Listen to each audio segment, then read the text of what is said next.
Welcome back to the Word on Fire show. I'm Brandon Vaught, the content director at Word on Fire. Today we're picking up right where we left off in the last episode, where we began playing a talk by Bishop Barron titled To Evangelize the Culture. The talk was given a few years ago at the University of St. Michael's in Toronto and highlights how the church is meant to move out into the culture to bear the light of Christ to the world. If you didn't listen to part one, now's a good time to go back and hear that. You can find it at wordonfireshow.com. Today we'll play the second half of that talk, and then next week we'll be back with another interview episode of the Word on Fire show. So sit back and enjoy this great talk from Bishop Robert Barron.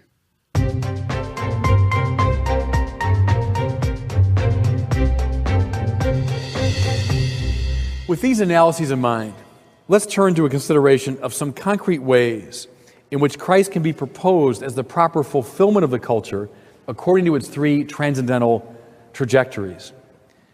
We'll look, however, briefly at Jesus' relationship to the sciences, to politics, and to the arts. Especially in the North American context, the quest for truth is typically associated with the endeavor of scientists. We've come, with good reason, to reverence the sciences for their practical effectiveness, as well as for their clarity and exactitude. And we've benefited enormously from their attendant technologies, which have gone a long way toward realizing Descartes' dream at the very dawn of modernity, that humans might come to master nature. But sadly, part of the mythology associated with the emergence of modernity is that science and religion are implacable enemies, and that the physical sciences emerged only after a long twilight struggle against superstition and the claims of faith. Robert Sokolowski suggested that the constant iteration of this myth up to the present day has something of the quality of a ritual retelling or rehearsal, as though moderns have continually to remind themselves of the painful process by which they were born intellectually. Hypatia, Giordano Bruno, and especially Galileo have become the patron saints of critical reason persecuted by intolerant religion.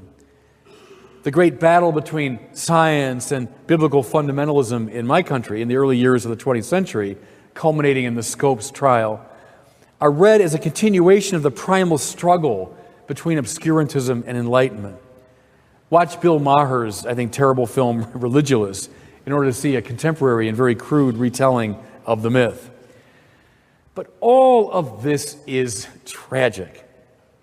There have been undoubtedly missteps on both sides, clearly. Nevertheless, science and authentic faith ought never to be construed as enemies, just the contrary. Despite the persistence of this modern myth of origins, the physical sciences were born precisely out of an intellectual matrix, conditioned by the faith.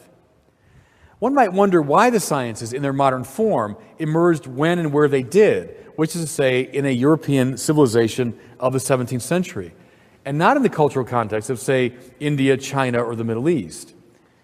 Peter Hodgson and many others have argued that the condition for the possibility of the rise of the experimental sciences was a pair of fundamental assumptions, both theological in nature. In order for the sciences to flourish, intellectuals had first to see the world as non-divine, and second as intelligible. As long as the universe itself is construed as sacred, as is the case in most forms of animism, pantheism, and nature mysticism, it is the object not of experimentation and rational analysis, but of worship. And before any scientific work can get off the ground, scientists must presume the intelligibility of what they seek to investigate.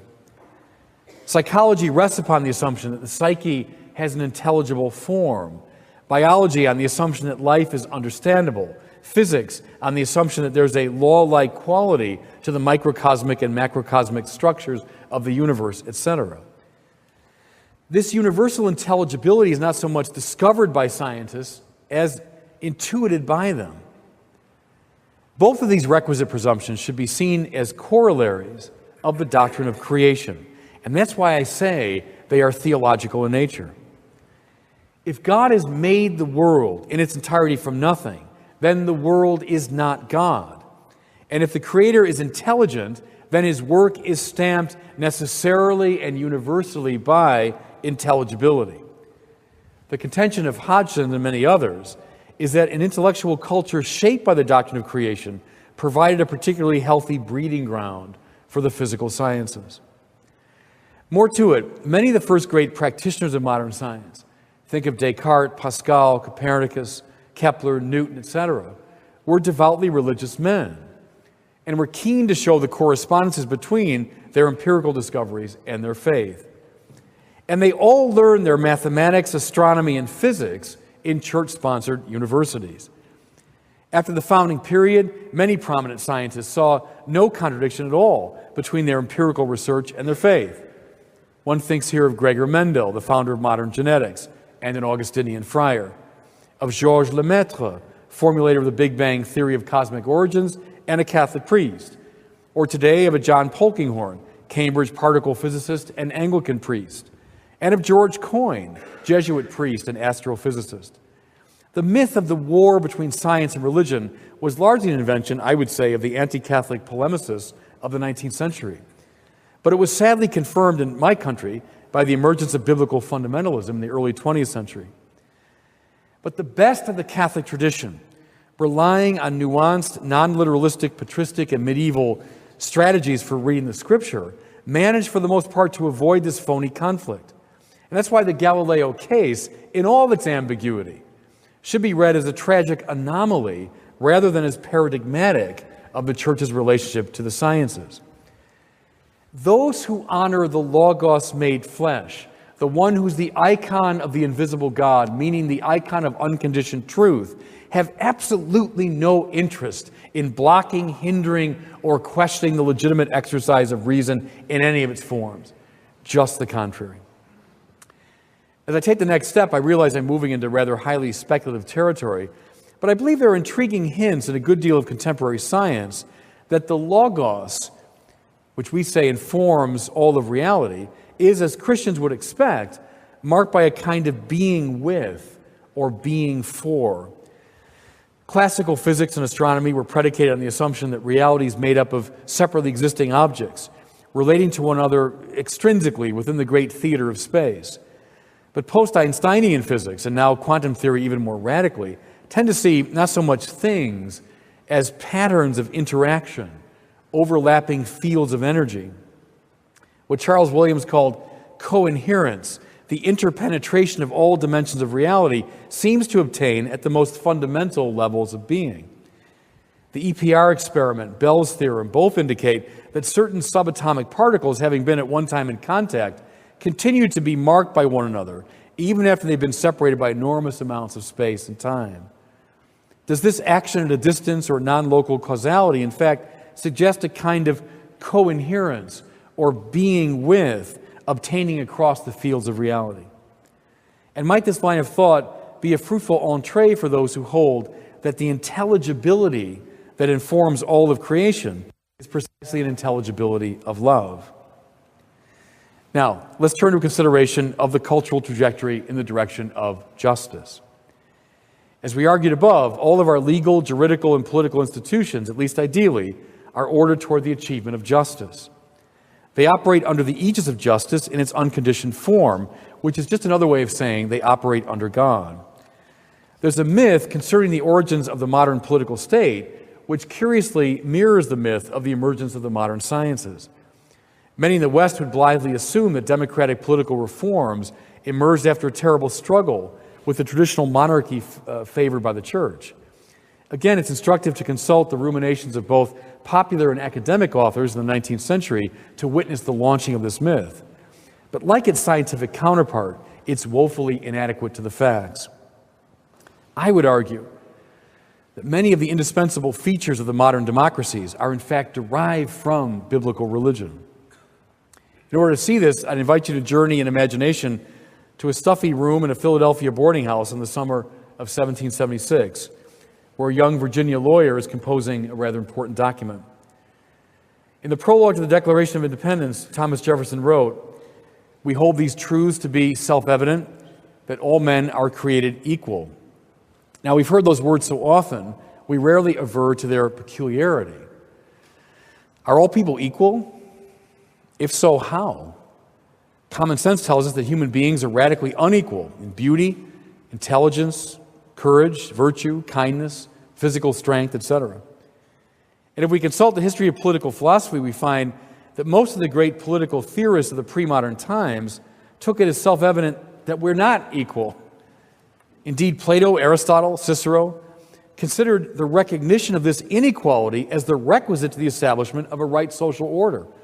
Think of Plato's account of the three types of people, gold, silver, and bronze, or of Aristotle's sharp distinction between the relatively few aristocrats capable of public life and the vast unwashed, destined by nature to remain in the private sphere.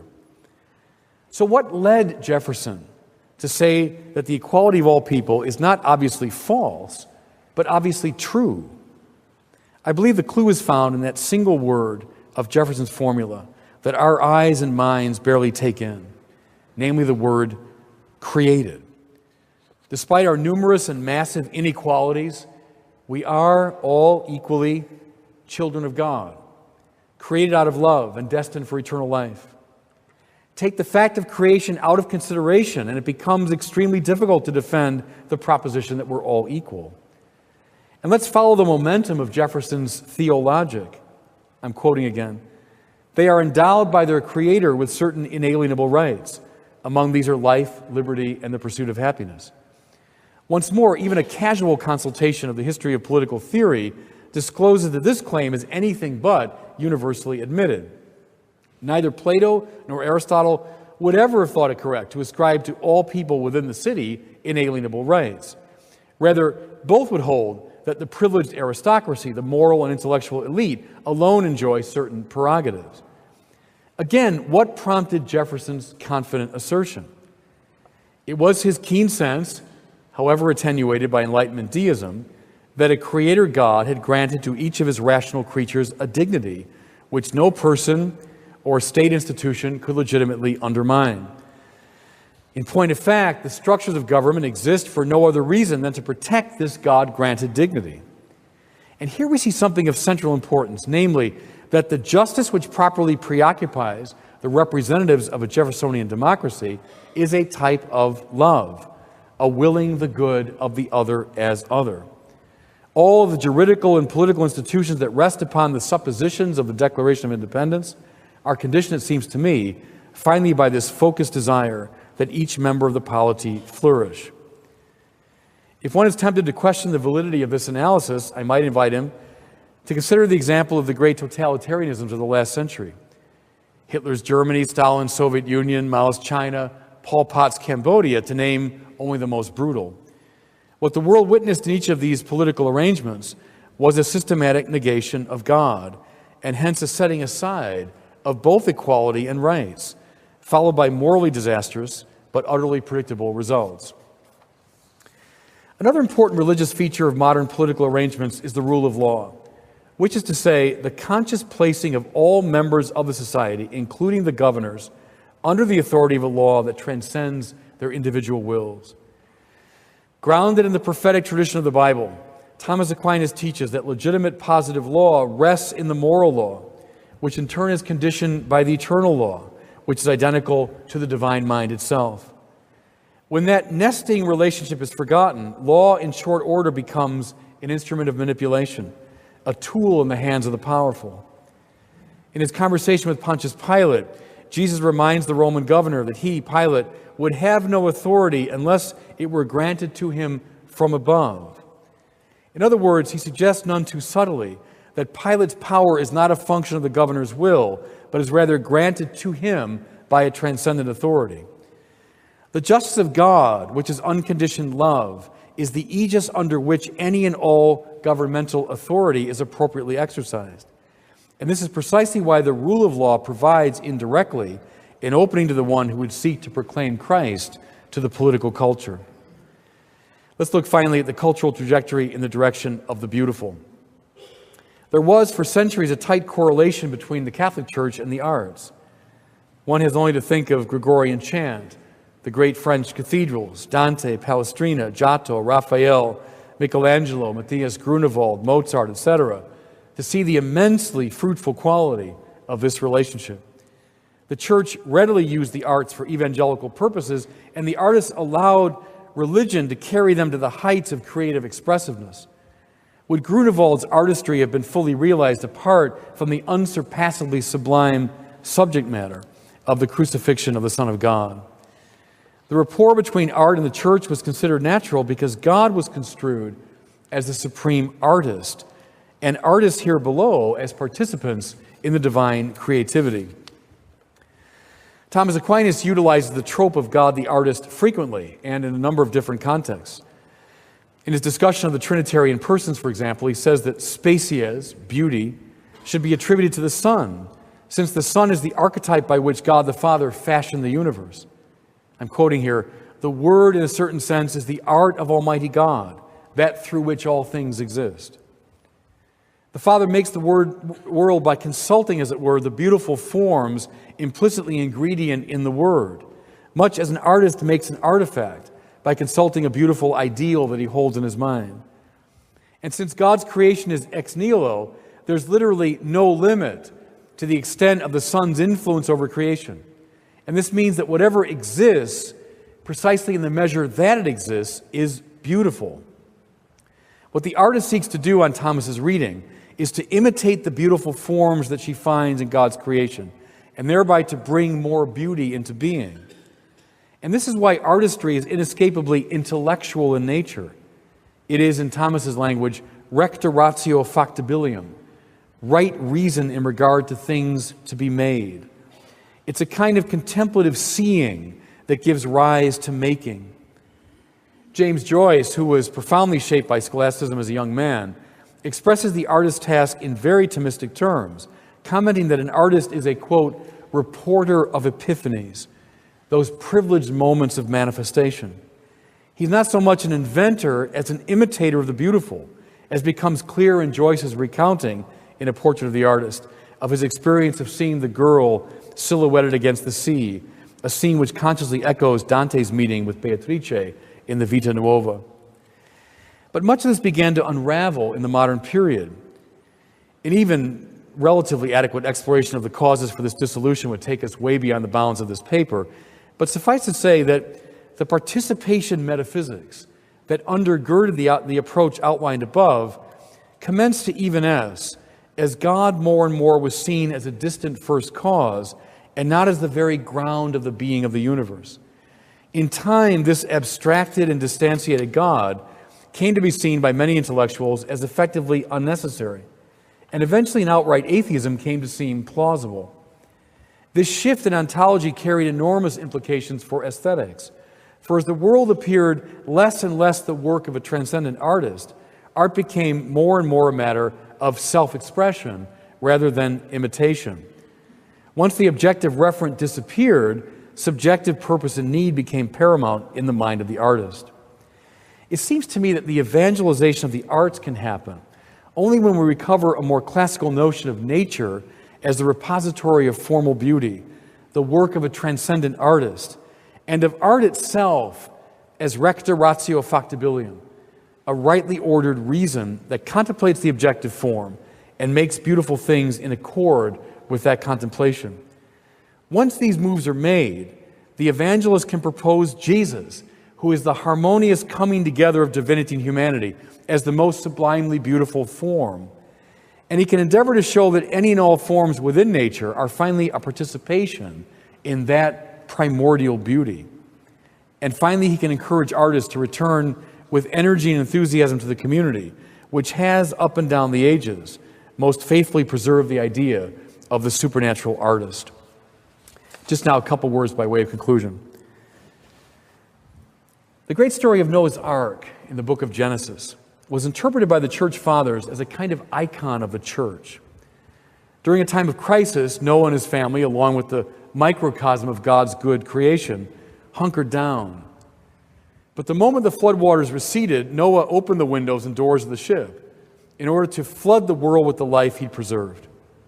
So the church, down through the ages, is a place of refuge where something of God's good order is preserved. But the ultimate purpose of the church is not to hunker down behind walls, but rather to flood the world with the ideas and practices that have been cultivated. This is, I suggest, a provocative image for the evangelization of the culture. Christians must vigorously resist the modern prejudice in favor of a privatized religion. The faith that speaks of the Logos, by which all things were created, cannot even in principle remain privatized. The church must come out from behind its walls, non-violently to be sure, but with confidence and panache, in order to share its life everywhere and with everyone. One of the very last images in the Bible, at the close of the book of Revelation, is the descent of the heavenly Jerusalem. The visionary sees the great city illumined by the light of the Lamb, adorned with jewels and filled with streets of gold. And he notices there's no temple in the New Jerusalem. Certainly a curious state of affairs, given the prominence of the temple in the earthly Jerusalem. But we're meant to see is that there's no need for a temple precisely because the city in its entirety has become a temple, which is to say, a place where God is properly praised. This is an image of the evangelized culture, in which the arts, the sciences, politics, sports, finance, and law are all ordered finally to Christ, the icon of the invisible God, the human face of the unconditioned good, true, and beautiful. Thanks for listening tonight. Thanks again for listening to this episode of the Word on Fire show. We'll be back next week with Bishop Robert Barron as we explore another great topic. In the meantime, whether you're listening to this on a phone, a computer, or a tablet, maybe you're listening over one of the radio networks, now's a good time to subscribe to the Word on Fire show. It's simple, it's free, it takes just a few seconds. You can find out how to do that at wordonfireshow.com. When you subscribe, the episodes come to you every time they're released, so you don't have to worry about making sure you check and see if there's any new episodes available. Thanks again for listening, and we'll see you next week on the Word on Fire show.